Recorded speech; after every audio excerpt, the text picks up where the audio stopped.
Nagsimula lahat nung college, nung gumawa kami ni R.A. Rivera ng mga college films. Tapos eventually umabot sa internet, sa TV, sa mga commercial. So yun, history na. Naging internet action star na ako. Realize ko na gusto ko maging action star kasi yung katawan ko tsaka itsura ko pang action talaga. Wala naman masyado nagbago. Yun lang, lumalabas lang ako sa TV. Tapos mas nag-enjoy ako manood ng TV kasi inaabangan ko yung mukha ko. Medyo may pagka-self-centered ako. Tapos natutuwa ako dahil marami nagsabi na nag-enjoy sila, tsaka minsan na-inspire sila. To some extent, I'd like to think of myself as an artist. I'm a work of art as well.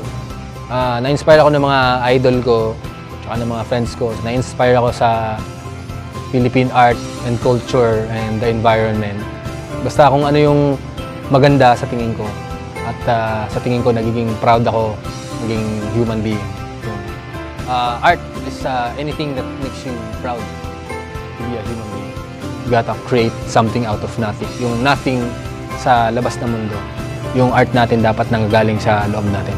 Ang mga passion ko, art, cinema, travel, photography, yung mga marami ako nakikilalang mga tao, tsaka marami ako nararanasan ng mga bagay. Kaya ako nagtrabaho sa ganito kasi paiba-iba yung ginagawa ko, tsaka hindi nagiging boring. Photography para sa akin, yan yung pag-capture ng mga memento na mahalaga sa atin. Parang sa tingin ko si Ramon Bautista reflection ng mga ordinaryong tao na nandyan na hindi na-celebrate ng mga totoong superstar na pinoportray ng media. Kasi yun nga, ordinary yung mga experiences ko.